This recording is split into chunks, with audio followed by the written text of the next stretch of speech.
Hi everyone, welcome back to this channel. In this tutorial, I will show you how to create a team in the new Easter training event in Crow Garden.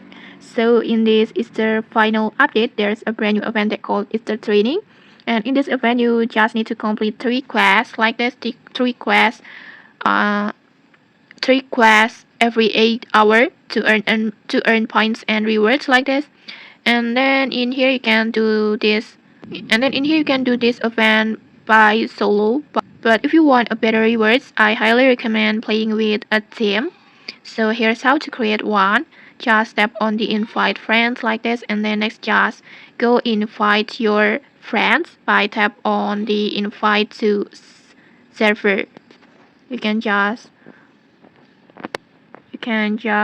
search your friends and then just tap on invite like this, and then just tap on invite, and just like that. Next you can just wait for them to accept your request, and once your team is ready you can just start completing quests together and earn team points.